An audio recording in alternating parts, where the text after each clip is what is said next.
Hey guys, welcome back to another Daybreak update for all the Just Survive and Landmark fans who continue to support the channel. I want to thank all of you guys for your continued support.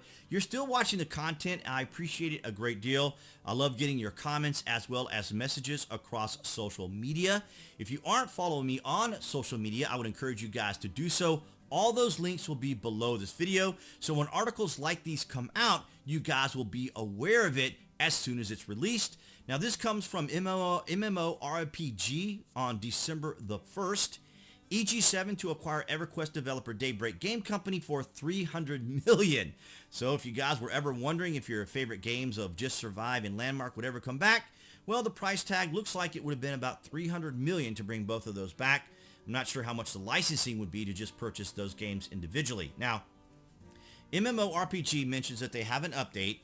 We now know a bit more about the sale thanks to a press release from EG7 detailing the breakdown of how the sale as well as an outline of why EG7 bought out Daybreak Games Studios. Now, you may recall, of course, for you guys or the old school veterans like myself, know that most of these games were developed by SOE, Sony Online Entertainment, and then of course they were purchased and changed the name, or John Smedley, the president of SOE, who became president of Daybreak, then changed the name to, of course, Daybreak, who were developing H1Z1.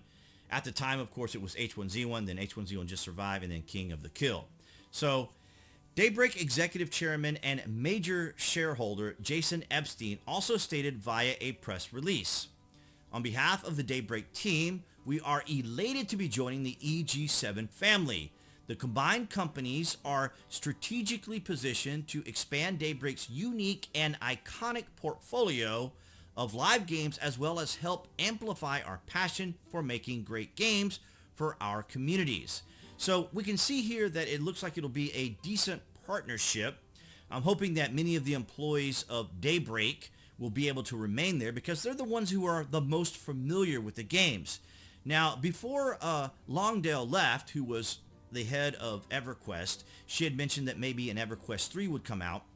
But as you guys recall, when Russell Shanks took over, when John Smedley had left, they had canceled Everquest Next, which would have been the third iteration of the Everquest franchise. Unfortunately, it didn't work out, but for those of us who played Landmark, there wasn't like a lot of encouragement based upon the design implementing that into Everquest, because there just wasn't like the sense of individuality of character and the community support and just the ability of playing the game like we did in EQ and EQ2 just wasn't there in Landmark. But nonetheless, guys, this is some of the latest breaking news. It's very difficult to say how this will impact Everquest or Everquest 2. I know many of the community members that are big fans of EQ are concerned about any types of changes to what they are accustomed to experiencing. I have a close friend of mine who is still playing EQ, so I haven't talked to him to see what his particular concerns may be. Now, of course, there is a wide range of conversation taking place within the community. A lot of Everquest players are a little bit concerned. 300 millions for MMORPG Graveyard, imagine that. And then, of course, we see a lot of just individuals kind of speculating on what could possibly happen, just like I'm doing now. Will we see Just Survive? Could it possibly come back? Could we see Landmark?